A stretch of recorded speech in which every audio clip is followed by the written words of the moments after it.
Bonjour et bienvenue dans cette nouvelle vidéo dans laquelle je vous propose de découvrir 3 expressions qui permettent d'exprimer en quelque sorte qu'on aime jouer la sécurité.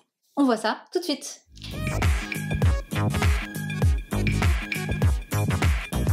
Première expression qui n'est pas toujours facile à caser et à laquelle on ne pense pas forcément, belt and braces.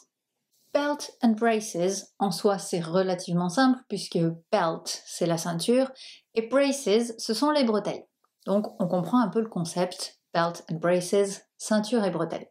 On va utiliser cette expression pour dire qu'on fait plusieurs actions pour être sûr que tout se passe bien.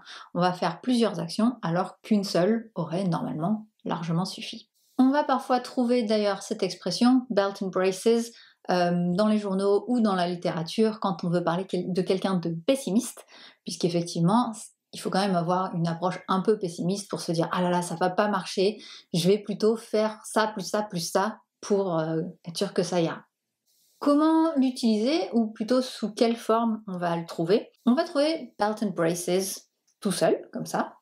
On peut aussi avoir going belt and braces, qui est vraiment aller ou choisir la façon de faire belt and braces. On peut aussi dire to be belt and braces. Pour définir quelqu'un, c'est son comportement habituel. Ou encore, pour parler d'une façon d'agir, on pourrait dire a belt and braces approach. Je vous donne quelques exemples pour illustrer tout ça.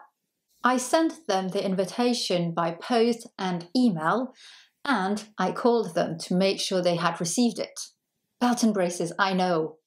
Donc, je leur ai envoyé l'invitation par la poste et par email, et je les ai aussi appelés pour être sûr qu'ils l'avaient bien reçue. Donc on a cette notion de plusieurs actions où une seule aurait normalement suffi, et donc on termine, on ponctue cette phrase en disant « belt and braces, I know ». Donc j'ai conscience que là franchement je l'ai joué super sécurité.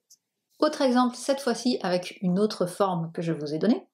When sending parcels across the world, I always go belt and braces. I seal them with glue and sellotape.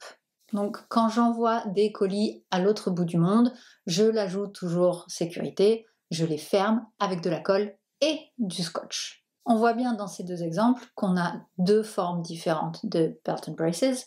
On a le belt and braces tout seul, où on dit belt and braces, I know. Ou dans le deuxième exemple, going belt and braces, I always go belt and braces. Voilà donc pour cette première expression. On passe à la deuxième, better safe than sorry. L'expression elle-même veut bien dire être en sécurité plutôt que désolé, et vous l'aurez bien compris, ça se rapproche du français, mieux vaut prévenir que guérir. Au niveau de l'usage, on va l'utiliser toute seule, cette expression, donc à l'inverse de belt and braces où je vous avais donné plusieurs façons de l'intégrer à une phrase, ici l'expression fonctionne tout seul, comme en français d'ailleurs. Un exemple. There's no sign of rain, but I'll take my umbrella anyway. Better safe than sorry. Donc il n'y a aucun signe de pluie, mais je vais quand même prendre mon parapluie, mieux vaut prévenir que guérir.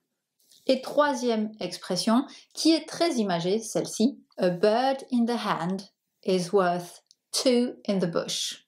Un oiseau dans la main en vaut deux dans le buisson. Tout comme en français, on a un tien vaut mieux que deux, tu l'auras. Cette expression a bird in the hand is worth two in the bush est utilisée pour dire il vaut mieux savoir apprécier ce que tu as plutôt que de risquer de le perdre en essayant d'avoir plus. Ce qui est très sympa ici, c'est que, bon, autant un tien vaut mieux que deux, tu l'auras, il y a quand même cette idée de recevoir quelque chose. On donne, tout simplement. Dans l'expression anglaise, on a cette notion de... Il y a plus de risque, en fait. Parce qu'on est avec cet oiseau qu'on a dans la main, qu'on a réussi à attraper. On sait qu'il y en a deux dans le buisson, mais pour l'avoir, il faudrait se libérer les mains, donc libérer cet oiseau tout seul. Et donc il y a vraiment cette notion de chasser, d'essayer d'attraper quelque chose de mieux, plutôt qu'en français où on attend tout simplement qu'on nous donne mieux. Donc j'aime bien cette expression anglaise qui vraiment est très parlante. Voilà donc 3 expressions qui expriment la sécurité et l'envie de vraiment ne pas trop prendre de risques. Je vous invite à essayer de les caser de temps en temps dans vos conversations en anglais. Je vous avoue qu'il faut encore avoir quand même un sujet de conversation qui part là-dessus. C'est pas forcément évident et surtout il faut y penser en plus de tout le reste. Mais si vous arrivez à les caser, franchement, ce sera génial et vous pourrez être très fiers de vous. Je vous les redonne. Belt and braces, better safe than sorry, et la dernière plus longue, a bird in the hand is worth two in the bush. Voilà, j'espère que cette vidéo vous a plu. Si ça vous a plu, un petit pouce vers le haut, pensez à vous abonner à la chaîne. Allez faire un petit tour sur longonote.com si vous avez besoin en particulier de cours d'anglais. J'ai une page spécialement pour ça, longonote.com/cours-anglais. Autrement, vous trouverez aussi sur le site un tas de ressources pour vous aider à améliorer votre anglais. Je vous dis à très bientôt. Merci beaucoup. Salut!